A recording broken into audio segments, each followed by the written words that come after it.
Gloria en gloria te veo, cuanto más te conozco, quiero saber más de ti, mi Dios, cuán buen alfarero. Quebrántame, transfórmame, moldéame a tu imagen, Señor. Quiero ser más como tú, ver la vida como tú, saturarme de tu espíritu y reflejar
Muy buenos días tengan todos ustedes, amados hermanos. Fíjense que el día de hoy que tuvimos nuestro culto presencial, nuestro primer culto presencial, resulta que se grabó solo el video y no se grabó el audio de la predicación, así que voy a tratar de volverlo a hacer con el mismo video para ver si pudiera resultar de bendición para su vida. Solamente escuche las cosas importantes que Dios quiere hablar a su vida. Podemos ver ahí en la primera lámina, ¿verdad? Ser discípulos para ser discípulos de Jesucristo. Finalmente, este es el último tema que nos toca después de haber visto la misión de la iglesia, vidas. Y el día de hoy estamos concluyendo con nuestra identidad de la iglesia, ser discípulos para ser discípulos de Jesucristo. Dos palabras importantes, ser y hacer. Primero uno es, ¿sí? Después uno conoce y después uno hace. Y está basado, pues precisamente ahí en Mateo 28 del 16 al 20. Así dice la palabra de Dios. Abra su Biblia, por favor. Ahí está en la pantalla, tal vez no la alcance a leer porque es un texto largo, pero dice así la palabra de Dios. Pero los 11 discípulos se fueron a Galilea, al monte donde Jesús les había ordenado. Y cuando le vieron le adoraron, pero algunos dudaban. Y Jesucristo se acercó y les habló diciendo: Toda potestad me es dada en el cielo y en la tierra. Por tanto, id y haced discípulos a todas las naciones, bautizándolos en el nombre del Padre, del Hijo y del Espíritu Santo, enseñándoles que guarden todas las cosas que yo os he mandado, y aquí yo estoy con vosotros todos los días hasta el fin del mundo. Este va a ser el pasaje que vamos a utilizar para la predicación del día de hoy. Gran comisión o gran omisión. Quiero decirte que una pequeña coma, una pequeña omisión puede hacer una total diferencia cuando estamos pensando en este pasaje que acabamos de leer de Mateo 28. Para nuestra iglesia debería de ser la gran comisión, pero se ha convertido no solo para nuestra iglesia, sino para muchas iglesias en la gran omisión. ¿Y qué es una omisión? Una omisión es dejar de hacer lo que se nos pide que hagamos. Finalmente, la gran comisión es ir y hacer discípulos, es hablar de la palabra de Dios. Pero si tú no lo has hecho, entonces estás cometiendo una omisión. Y podemos pensar que la omisión es un pecado. Hay pecados de pensamiento, hay pecados de palabra, pero también hay pecados de omisión. Y una de las omisiones que hoy la Iglesia de Cristo ha cometido es que no ha ido a proclamar el Evangelio de Cristo a toda criatura. Por eso la pregunta es, ¿qué soy? ¿Soy discípulo o soy creyente? ¿Cuál es la comisión que Dios nos da? Quiero que me acompañes por favor a Isaías 42 y vamos a leer los versículos del 6 al 9. Esos no están en la pantalla porque fue una adición que hice esta mañana que estaba estudiando mi predicación. Pero que es muy significativo este pasaje, pues es un llamado a todos los creyentes a poder ser luz en este mundo caído, en este mundo en tinieblas. Por favor, acompáñame a Isaías 42, del 6 al 9. Dice así la palabra de Dios: Yo, Jehová, te he llamado en justicia y te sostendré por la mano. Te guardaré y te pondré por pacto al pueblo, por luz de las naciones, para que abras los ojos de los ciegos, para que saques de la cárcel a los presos y de casa de prisión a los que moran en tiniebla. Yo, Jehová, este es mi nombre. Y a otro no daré mi gloria ni mi alabanza a esculturas. He aquí, se cumplieron las cosas primeras, y yo anuncio cosas nuevas antes que salgan a la luz. Yo os la haré notorias. ¿Qué podemos ver en este pasaje? Bueno, pues en este pasaje podemos ver muchas cosas. Primero, finalmente, quien está hablando es Jehová. Dice, yo Jehová. ¿Y qué está haciendo? Está haciendo un llamado en justicia, ¿Por qué en justicia? Porque los que hemos sido salvos hemos sido ya justificados por la preciosa sangre de Cristo en la cruz del Calvario. Y después el Señor ofrece su ayuda, porque dice que finalmente cuando Él nos llama, también dice que nos sostendrá por la mano. Así que quien es nuestra ayuda en los momentos difíciles que nosotros pasamos es el Señor, porque dice la palabra de Dios, te guardaré, y te guardaré quiere decir te protegeré, te cuidaré, estaré contigo. ¿Para qué? Dice, te pondré por pacto al pueblo. Finalmente, hermanos, nosotros hemos sido elegidos, hemos sido llamados para poder representar ese pacto que Dios estableció con los seres humanos. Y dice aquí, por luz de las naciones, para que abras los ojos de los ciegos. Y hoy, finalmente, muchas personas siguen viviendo en tinieblas, están vacíos, están desorientados, no saben exactamente hacia dónde dirigir sus vidas. Dice en el libro de Génesis que la tierra estaba desordenada, vacía y en tinieblas. Y hoy hay muchas personas que están así, que necesitan abrir sus ojos a la luz para que puedan entender cuál es el propósito que Dios tiene para ellos, porque ellos pueden encontrar una verdadera vida y dejar de estar vacíos, porque siguen buscando en las cosas del mundo, siguen buscando en las cosas materiales, pero no hay nada que pueda llenar y satisfacer su necesidad, puesto que el único que lo puede hacer es Cristo. Por eso dice aquí, para que saques de la cárcel a los presos y de casas de prisión a los que moran en tinieblas. Y muchas personas hoy siguen encarcelados, siguen atados a sus adicciones, siguen atados a su mal carácter, a sus mentiras, a su maldad. Y esas personas son las que necesitan ser liberadas. Y la única manera de poderlo hacer es si nosotros cumplimos con la gran comisión. Después el versículo 8 dice, yo Jehová, ese es mi nombre. Nuevamente Dios está dando su identidad, su nombre, yo Jehová. Y a otro no daré mi gloria, lo cual está aquí el Señor mostrando su carácter. Él es un Dios celoso, porque dice, y a otro no daré mi gloria ni mi alabanza a esculturas. ¿Qué nos está diciendo su palabra? Que cada uno de nosotros, hermanos, dejemos de adorar otras cosas que no sea Él. Finalmente las esculturas no son nada. Al único que tenemos que alabar y adorar es a Dios. He aquí, dice el versículo 9, se cumplieron las cosas primeras. Finalmente lo que Dios ha establecido en su palabra se ha cumplido al pie de la letra.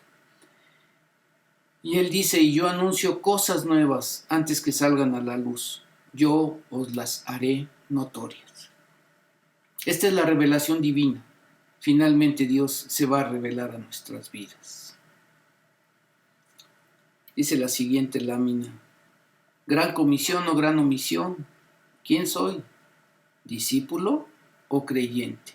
Y hoy quiero compartirte 18 diferencias. Hay muchísimas más, pero solamente 18 para que tú las conozcas, porque pues si hiciéramos más sería una predicación muy larga. La diferencia entre lo que es un discípulo y un creyente.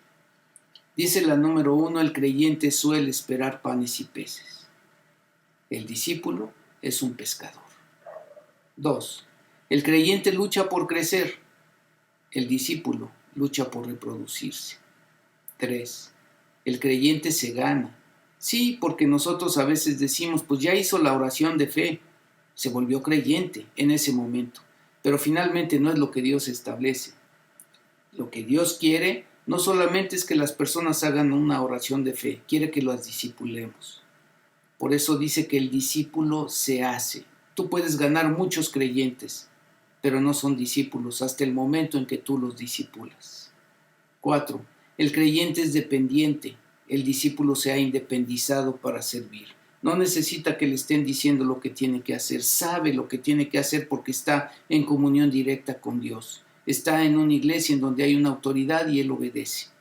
5, el creyente gusta de halago. El discípulo gusta del sacrificio vivo.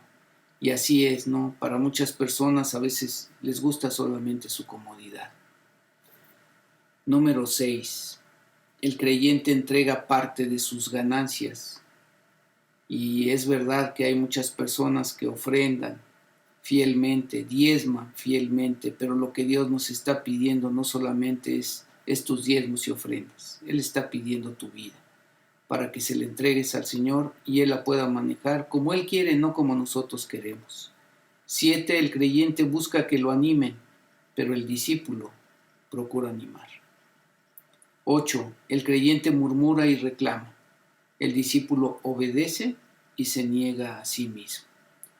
Y ahí está la gran diferencia entre una persona que es todavía una persona inmadura y una persona que es madura. El creyente murmura y reclama, y muchas personas reclaman y a veces se van en contra del pastor, porque no han entendido que también los pastores somos seres humanos, con imperfecciones, con debilidades. No somos perfectos. En quien tienes tú que poner tus ojos es en Jesús, no en nosotros. Por eso dice aquí, el discípulo obedece y se niega a sí mismo. Y ese es el punto. Nosotros debemos de negarnos a nosotros mismos para hacer la obra que Dios puso en nuestras manos. 9. El creyente reclama que le visiten, pero el discípulo visita. Y sí, es verdad que hay muchas personas que a veces quieren ser visitadas continuamente, pero también yo quisiera que pudieran entender que la obra del Señor tiene que seguir. Nosotros necesitamos compartir el Evangelio con otras personas. Necesitamos hacer misiones. 10. El creyente es yo, el discípulo es ellos. Esa es parte de quitar el egoísmo que a veces los seres humanos tenemos, ya muy arraigado.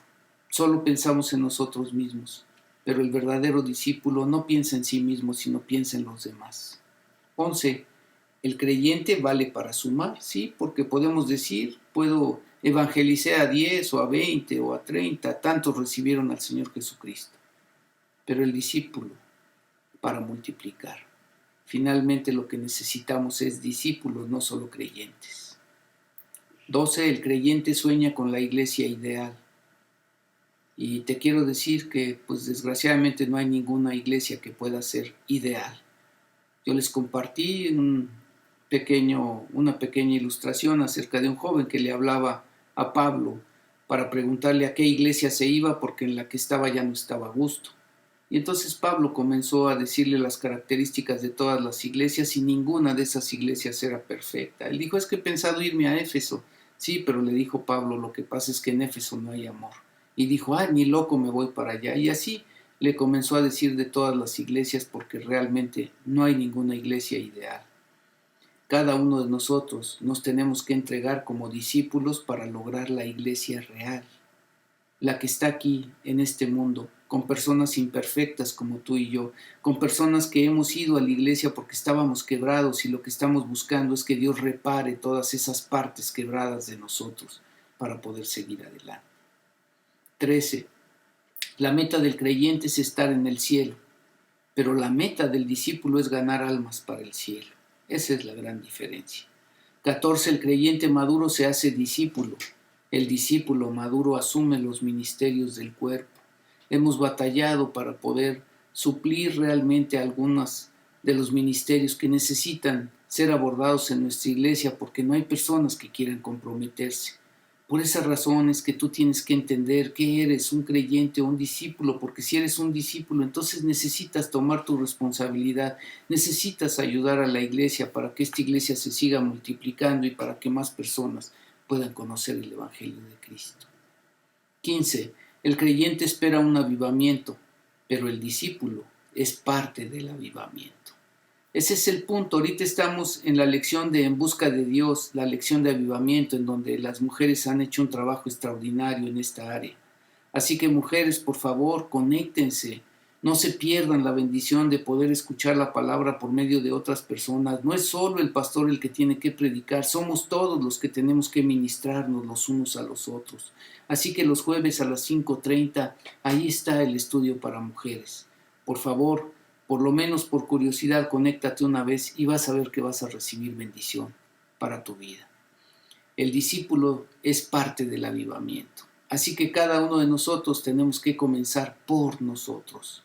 Y ese es el tema que se está viendo en esta primera en este primer tema de En busca de Dios, el avivamiento que tiene que comenzar por nosotros mismos. 16. Al creyente parece que se le prometió una almohada. El discípulo sabe que tiene una cruz. Finalmente, cada uno de nosotros entendemos que creemos que ser cristiano es poder estar siempre en un lugar cómodo, que no me falte nada, que mi refrigerador esté lleno, que mis hijos estén sanos, que yo me sienta bien, con fuerza y todo. Cuando aquí la palabra de Dios dice que el discípulo sabe que tiene una cruz. Cada uno de nosotros tenemos que entender que tenemos que entregar nuestras vidas al Señor. Y a veces es doloroso, a veces es sacrificial, pero lo tenemos que hacer porque esa es parte de la vida abundante que Cristo nos prometió. Él dijo: en el mundo tendrán aflicción, pero confíen porque yo he vencido al mundo. 17. El creyente es miembro, el discípulo es siervo. Y hay una gran diferencia que tú puedes decir: pertenezco, sí, pero ¿en qué estás sirviendo? ¿Cuál es el ministerio que Dios puso en tus manos? Y hay muchos ministerios que tú puedes abordar. Ministerio en tu casa, ministerio por teléfono, ministerio dando para una despensa o repartiendo o comprando una Biblia para regalar. Hay muchos ministerios a los que tú te puedes añadir. 18. El creyente quizá predique el evangelio. El discípulo hace discípulos. Y ese es el punto. Cada uno de nosotros, hermanos, hemos sido llamados a ser discípulos. Ser para ser. La pregunta es: ¿qué tipo de iglesia queremos llegar a ser? ¿Somos una iglesia de creyentes o somos una iglesia de gente comprometida que sabe multiplicarse? Cada uno de nosotros tenemos que analizarnos, saber realmente qué clase de cristianos somos y qué clase de cristianos quiere Dios que seamos cada uno de nosotros. La pregunta es: ¿has tomado ya el reto de tener la formación del carácter de Cristo en tu vida para poder cumplir con la misión vidas? ¿Sí? Es un reto, es un desafío. Cada uno de nosotros predicamos con un propósito: que las personas, queridos hermanos, puedan parecerse cada día más a Cristo. Ese es el punto. Eso es lo que Dios quiere de nuestras vidas. Así que ojalá que Dios permita que tú también puedas cambiar y comprometerte a poder cambiar tu manera de ser para ser más como Cristo y menos como tú. Así que ojalá que podamos seguir adelante como iglesia. La pregunta es si verdaderamente entendí mi identidad después de todas las predicaciones que hemos ya visto, que la primera fue sobre nuestro versículo lema, Filipenses 2:16. ¿Ya lo aprendiste de memoria? Porque sería de verdad un poquito vergonzoso que las personas te preguntaran cuál es el versículo lema de tu iglesia y que no lo supieras. Y sé que algunos todavía no se lo aprenden, pero hermanos, por favor, pongan la voluntad para poderlo hacer. Filipenses 2:16 dice: asidos de la palabra de vida, para que en el día de Cristo yo pueda gloriarme que no he corrido en vano, ni en vano he trabajado. Y ese es el punto. Esa es una motivación que nos da, que me da a mí de poder estar ante este púlpito para poder compartir contigo la palabra de Dios, porque yo sé que no he vivido mi vida en vano, ni en vano he trabajado. Finalmente Dios nos ha prometido a cada uno de nosotros una corona. Y nos ha prometido que nuestro nombre esté escrito en el libro de la vida. Eso te debe de motivar para poder seguir adelante y para poder servirle. Y en cuanto a nuestra misión, vidas. ¿Cuáles vidas? Las vidas que están a tu alrededor. La vida de tu esposo, de tu esposa, de tu hijo, de tu papá, de tu abuelito, de cada una de las personas con las que tú convives, pero también de las personas con las que tienes relación por medio de la sangre de Cristo, tus hermanos en Cristo. Si tú vienes a la iglesia con un resentimiento, si tú tienes todavía odio en tu corazón porque tu papá no te trató bien, porque era un alcohólico, porque te golpeó, entonces tú todavía tienes tu corazón lleno de pecado. Realmente lo que Dios quiere de cada uno de nosotros es que vaciemos todos esos pecados que hay en nuestro corazón y tengamos paz, tengamos amor para con esa persona. El Señor Jesucristo dijo que debemos amar a nuestros enemigos. Así que si hay alguna persona que tú la consideras tu enemiga, pues entonces tienes que amarla. Ese es el punto. Para poder vivir en comunión, tenemos que ser como Cristo. Y si yo no he aprendido a vivir en comunión, entonces va a ser muy difícil que pueda ir y proclamar el Evangelio. Porque el Evangelio se proclama con el testimonio de cambio, de transformación de vida que cada uno de nosotros podemos tener. Tú puedes tener la mejor palabra que la palabra de Dios te ha dado para poder compartir el Evangelio. El plan de salvación más elaborado que te lo aprendiste de memoria. Pero si tú no vives en comunión con los demás, finalmente Dios no te va a usar. Dios quiere que proclamemos el Evangelio, pero siendo ejemplo de nuestra vida, lo que nosotros estamos haciendo, de lo que Dios ha transformado lo que somos cada uno de nosotros. Adorar y exaltar su nombre quiere decir que adorar es someter nuestra voluntad a la voluntad de Dios.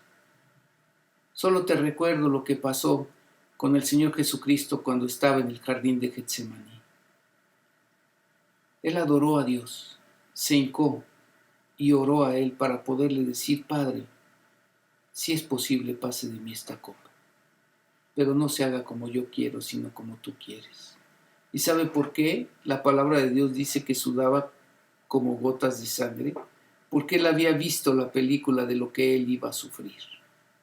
Él había visto el sufrimiento cruento que iba a vivir en unas horas. Por esas razones que le decía a su Padre Celestial: si es posible, pase de mí esta copa. Pero su Padre le dijo: no, no es posible, tienes que ir a la cruz. Y el Señor obedientemente fue a la cruz. Y por eso le adoramos, porque Él es un Dios bondadoso.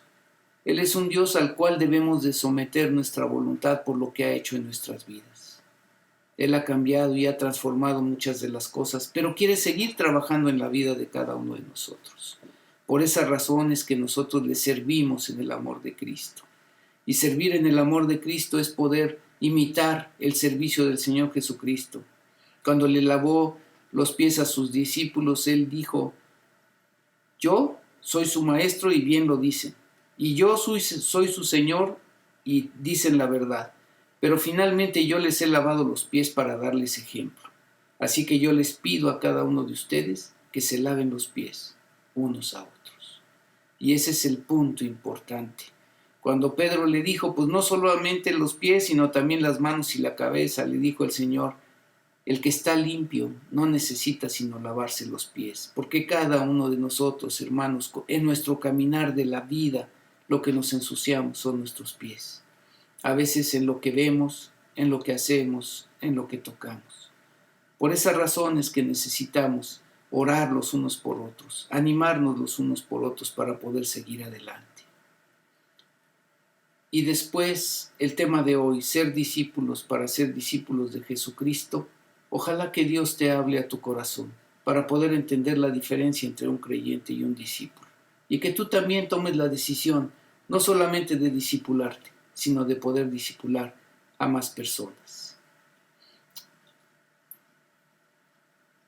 No hay nadie, decía Carlos Spurgeon, no hay nadie que lleve una corona en el cielo que no haya llevado una cruz aquí abajo. Se lo repito. No hay nadie que lleve una corona en el cielo que no haya llevado una cruz aquí abajo. O sea que finalmente cada uno de los que vamos a estar en el cielo podemos entender que nuestro servicio no ha sido fácil. Hacer discípulos tampoco es fácil. Vemos que hay muchas personas quebradas, hay muchas personas que tienen muchos problemas, pero finalmente no somos nosotros los que los vamos a resolver. Es Dios mismo. Nosotros lo único que tenemos es que predicar la palabra y la palabra va a hacer la obra en cada una de las personas a quienes nosotros discipulamos. Además, hay algo muy importante que tú tienes que entender. Ser y hacer discípulos no es una opción, es un mandato de Dios. Como lo leímos en Mateo 28:16, que quiero volverlo a leer para que te quede bien claro. Mira lo que dice esta palabra. Pero los 11 discípulos se fueron a Galilea, al monte donde Jesús les había ordenado. Y cuando le vieron, le adoraron, pero algunos dudaban. Y cuando nosotros podemos ver estos dos versículos, lo primero que vemos es que había 11 discípulos. Judas ya se había ahorcado. Pero el Señor Jesucristo los estaba citando en un monte. No dice cuál era el monte, pero finalmente el momento histórico es cuando el Señor Jesucristo ya había resucitado. Entonces no les dijo, oye Pedro, si puedes, si no vas a ir a pescar, entonces yo te espero aquí en este monte. O le dijo, Tomás, no se te olvide que tienes que estar ahí porque en la primera reunión que estuvieron los discípulos no estuviste tú. Aquí, queridos hermanos, hay una orden. Dice que Jesús les ordenó que se reunieran en ese monte. Así que ellos, obedeciendo la palabra de Jesús, fueron a ese monte. Y después, si podemos ubicarnos en ese momento célebre, en donde dice que cuando le vieron, le adoraron. Y yo, la verdad, les decía en la mañana, en la predicación, ¿cómo no adorar a un Dios que había muerto por nuestros pecados y había resucitado? Él había cumplido al pie de la letra cada una de las cosas que él prometió. Y ahí estaba, en medio de esos 11 hombres, los cuales le adoraron. Pero también hay un pero que, híjole, eso es lo que hace que no se vea tan bien este pasaje.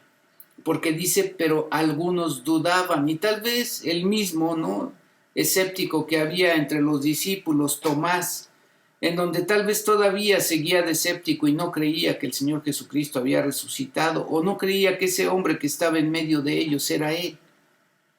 Había dudas y hoy el mundo sigue dudando, no cree que el Señor Jesucristo es el Hijo de Dios. Por eso este pero es un pero muy triste, dice, pero algunos dudaban.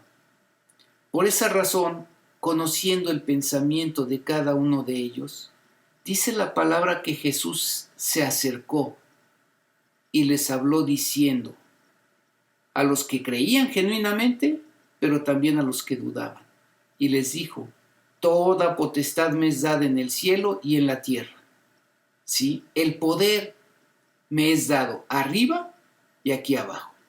Así que por ese poder que me es dado, porque por eso resucité de los muertos, para no morir jamás, sino para ascender al cielo y poder estar con mi Padre Celestial, ahora, por este poder, esta autoridad que me es dada, a ti te digo, id, ¿sí? Y este es un verbo imperativo, id, y hacer discípulos a todas las naciones. Así que Dios establece su método, hacer discípulos a todas las naciones, ¿cómo? Bautizándolos en el nombre del Padre, del Hijo y del Espíritu Santo, pero también enseñándoles. Y ahí está el punto. ¿Qué es lo que les van a enseñar? Que guarden, que respeten, que obedezcan, que lleven a la práctica todas las cosas que yo os he mandado. Y aquí yo estoy con vosotros todos los días hasta el fin del mundo. La promesa maravillosa que hoy sigue vigente en la vida de cada uno de nosotros. Porque la palabra de Dios dice que donde dos o más están reunidos en su nombre, Él está ahí, en medio de ellos. Quiero compartirte 3 principios para ser y hacer discípulos, con base en este pasaje de Mateo 28, del 16 al 20. El primer principio es la autoridad del Señor Jesucristo. Dice, toda potestad me es dada en el cielo y en la tierra. Así que la autoridad del Señor Jesucristo no tenía lugar a la duda. Cuando Cristo habla y se levanta en su iglesia y dice se va a hacer esto, es porque Él ganó el derecho. Jesús le dio seguridad sobre su poderío. No cabe duda que no había nada que estuviera fuera del poder de alguien que había muerto y resucitado. Ahí estaba Jesús delante de ellos. Dice la palabra en el versículo 17, cuando le vieron le adoraron, pero algunos dudaban. Y algunos siguen dudando hoy todavía. Dios puede hacer que nuestra iglesia crezca tanto que pueda alcanzar a otros lugares del mundo. No solamente Villa Nicolás Zapata, sino seguir con el plan de que nuestro hermano Israel se vaya a la India y pueda proclamar el Evangelio, también siendo nuestro representante allá. Es maravilloso ser siervos de un Señor cuya autoridad sobre la tierra y el cielo está fuera de toda duda. Cuando compartimos, cuando discipulamos a la gente, lo hacemos en el poder del Todopoderoso. Dice su palabra, toda potestad me es dada en el cielo y en la tierra. Segundo principio, la estrategia de Cristo. Dice el versículo 19, por tanto, id y haced discípulos a todas las naciones, bautizándolos en el nombre del Padre, del Hijo y del Espíritu Santo, enseñándoles que guarden todas las cosas que yo os he mandado. Aquí encontramos que la gran comisión descansa en hacer discípulos. El bautismo es compromiso con Cristo y un discípulo de Cristo es bautizado inmediatamente. Uno no puede servir al Señor si en realidad no le ha obedecido. El significado del bautismo todos lo saben, que es la muerte y resurrección. El verdadero discipulado empieza cuando el creyente se identifica con Cristo. Como ordenanza es el símbolo de una vida transformada por el poder del Espíritu Santo. El bautismo significa sumergir. ¿Por qué? Porque el creyente penetra en la vida de Dios. Es un símbolo en el que yo quedo dando testimonio de en quién he creído. En el nombre del Padre, del Hijo y del Espíritu Santo. Bautizar, sumergir, es introducir al creyente en una comunión con el Dios vivo. Así, bautizar en el nombre del Padre es bautizar en la certidumbre de que gracias al Dios 3 veces santo, Él es manantial de vida. Y será comunicado el creyente con el Dios eterno, el Dios de todo amor, el Padre de toda la vida. Comunión con el Hijo que lo ha rescatado de su vana manera de vivir y la comunión con el Espíritu Santo que lo ilumina y santifica día tras día. Muchos creyentes en todas las iglesias cristianas que conocemos y esas personas que van a la iglesia tal vez han estudiado tanto, han tomado tantas clases, han ido a tantos discipulados que conocen mucho acerca de los preceptos de Cristo. Saben mucho de las cosas de Dios. Sí, se han instruido en su palabra, pero solamente saben las cosas. Y hay muchos creyentes en todas las iglesias que solamente saben las cosas. Aquí la diferencia es que guardan la palabra de Dios. Guardan todas las cosas que Jesús ha mandado. Así que el discipulado es reproducir lo que Dios nos ha mandado. Y una de ellas es el bautismo. Otra de ellas es amar al prójimo y otra, un trabajo desinteresado para el Señor. Quiero compartir contigo 5 cosas que da la buena instrucción bíblica. La primera es que nos da estabilidad en nuestra fe. ¿Cuántos de nosotros hemos sido desestabilizados en nuestra fe por la pandemia que estamos viviendo, por una situación difícil en nuestra familia, por una enfermedad de algún ser muy cercano? Pero cuando nosotros realmente conocemos la palabra de Dios, cuando nosotros conocemos al Dios de la palabra de Dios, eso nos da estabilidad en nuestra fe porque nuestros ojos están puestos en Jesús, que es el autor y consumador de la fe. La buena doctrina y la buena instrucción bíblica también te estabiliza en tiempos de prueba. Y finalmente tú quizá al principio de la pandemia te sentiste desestabilizado porque no entendías lo que estaba sucediendo en el mundo. De hecho, tal vez no creías al principio lo que estaba pasando hasta que comenzaron los muertos. Pero cuando cada uno de nosotros, hermanos, estamos pegados al Dios de la Biblia, entonces tenemos paz, tenemos tranquilidad, tenemos estabilidad en estos tiempos de prueba que hoy tú y yo estamos viviendo. También la buena instrucción bíblica nos capacita para manejar la Biblia correctamente, porque muchas veces la queremos usar para darle bibliazos a la gente, incluso a nuestra propia familia. Pero te quiero decir que una buena instrucción nos hace humildes, nos hace poder entender de qué manera vamos a poder tomar decisiones sabias. También nos prepara para detectar el error y poderlo confrontar, porque cada uno de nosotros nos equivocamos continuamente, no somos perfectos. Pero la palabra de Dios, la buena instrucción bíblica, nos prepara precisamente para poder confrontar todos esos errores que cometemos continuamente. Y 5, nos da seguridad en la vida, calma nuestros temores y elimina cualquier superstición.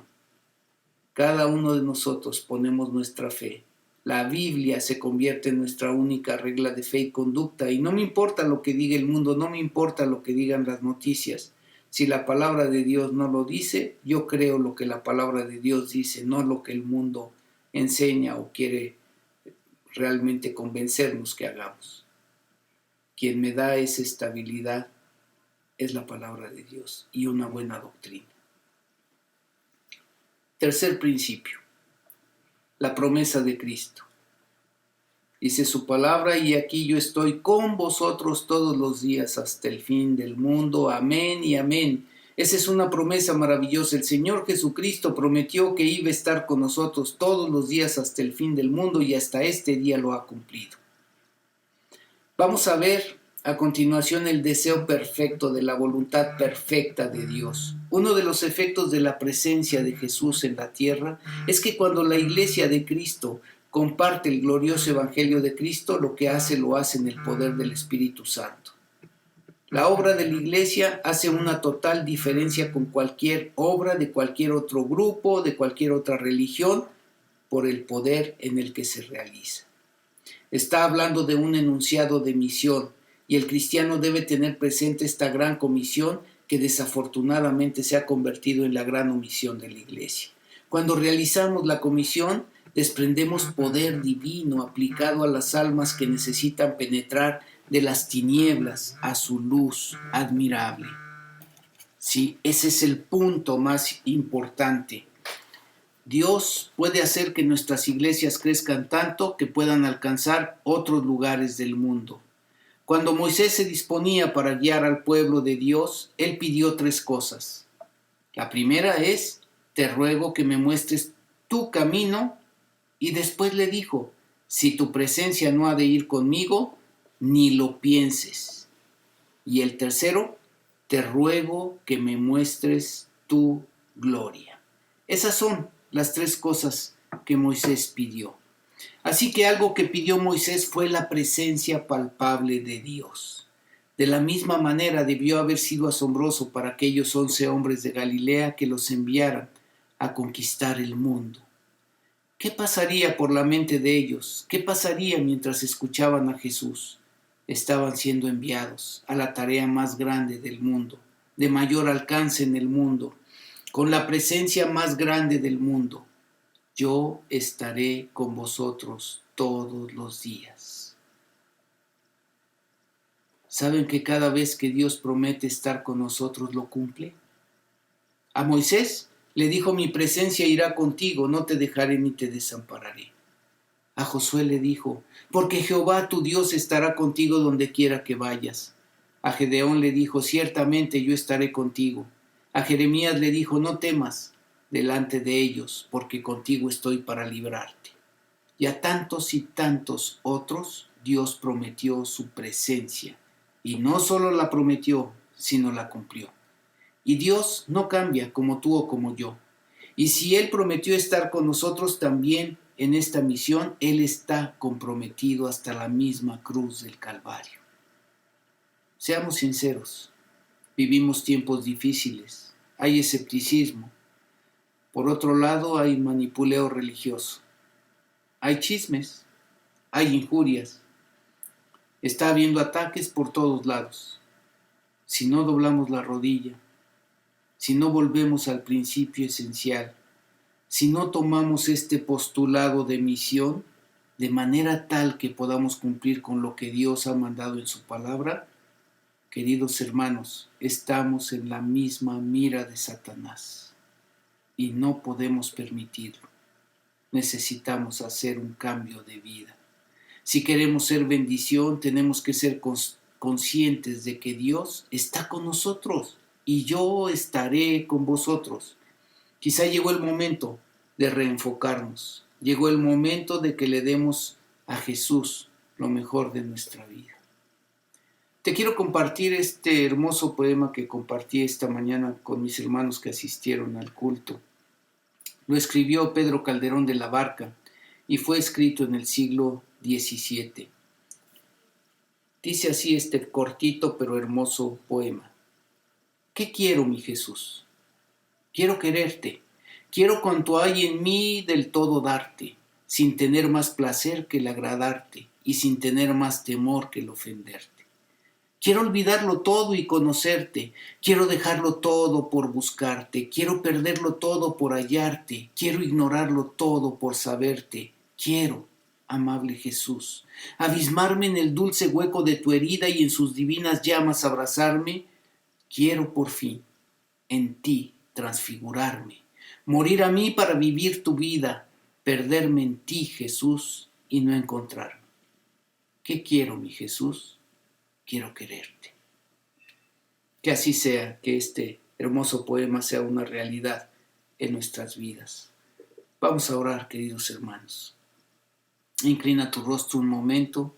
Si esta palabra de verdad penetró en tu mente y en tu corazón, entonces ponla por obra y oremos para que así sea. Señor y Padre, como iglesia tenemos un compromiso contigo. Necesitamos enfocarnos en nuestra identidad y solo tú nos lo puedes dar. Por eso, en este hermoso regreso oramos en el nombre bendito de Jesús, para que nos des una visión como iglesia hacia dónde quieres que vayamos, sin olvidar lo esencial, los rudimentos que se vienen a renovar con la presencia de tu Espíritu Santo. Tu último mandamiento es nuestra gran comisión. Permite que como iglesia cada vez se sumen más los discípulos de Jesucristo a las filas de esta congregación, que en vez de sumarnos nos multipliquemos, Señor, para la gloria de tu nombre. Que nos perdones porque nosotros, Señor, como iglesia te hemos fallado, y tu presencia no puede decir lo mismo, porque hasta este momento tú nos has acompañado aún en medio de esta pandemia. Danos, Señor, una nueva oportunidad para poder ser luz y sal en este lugar, en Villa Nicolás Zapata y donde tú nos pongas. Bendecimos tu precioso nombre y en tus manos ponemos nuestras vidas para la gloria tuya. Oramos por consuelo para las familias que han pasado por la pérdida de algún familiar o amigo. Úsame hoy que estaré compartiendo a mi familia por la muerte de mi sobrina Xochitl. Te pido sanidad para los enfermos, provisión para nuestra iglesia, trabajo a los desocupados, prudencia para sortear la pandemia y amor en abundancia para entregarlo a ti, Señor, y a los que nos rodean. Fortaleza para los recién bautizados y un profundo agradecimiento porque nos permitiste este culto presencial. Guarda la salud de cada persona aquí presente y que tu presencia esté en cada familia que ha escuchado tu voz. Transforma nuestras vidas a tu imagen y permítenos disfrutar profundamente el gozo de tu salvación. En el nombre precioso de Jesús. Amén y amén. Que Dios bendiga su palabra en el corazón de cada uno de ustedes, queridos hermanos. Ojalá que Dios ponga en tu corazón el poder asistir el próximo domingo. Si es así, pues juntos estaremos disfrutando la presencia de Dios. Que Dios guarde a cada una de las familias de nuestra iglesia. Bendiciones.